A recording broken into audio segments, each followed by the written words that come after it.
kubanga ffenna twayonona wabula Kristo ye atulungusa n'omusaayi gwe omulokozi. Amajiko was like this. Yazimanyi was like this. Obedde olinda ki? Senga bayimbye dda. Tumaze nga n'ebyuma tuli mu beat park nga tuddemu. Nagamba mubizzeewo. Mubizzeewo tulikodinge buto. Ne muddamu. Tuddamu buto.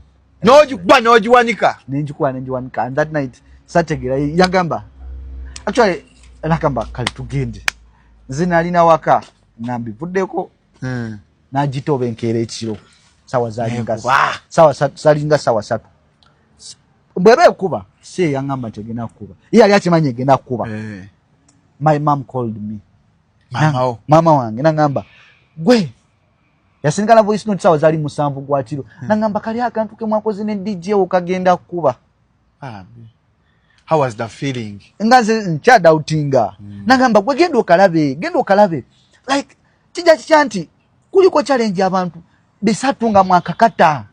Your mama has been your support system. Abadde akwagira. I'm raised by a single mother. Oh, that's beautiful. Yeah. I'm 22. Me, I saw my father in my S4. Huh? I saw my father 2022. In your S4? In my S4 nga zekyalira mwana mulala. Mwana we. Omulala nga sigwe? Nga sinze. Katompadde katugenda otandisa. Tugende mpola.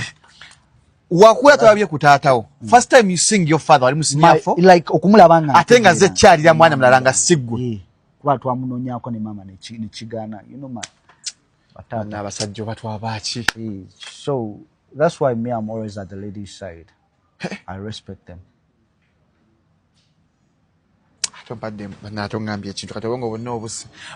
Like such stories, and I'm like, I think government yet a ministry of Fumbo. No, we have failed as men. I'm going to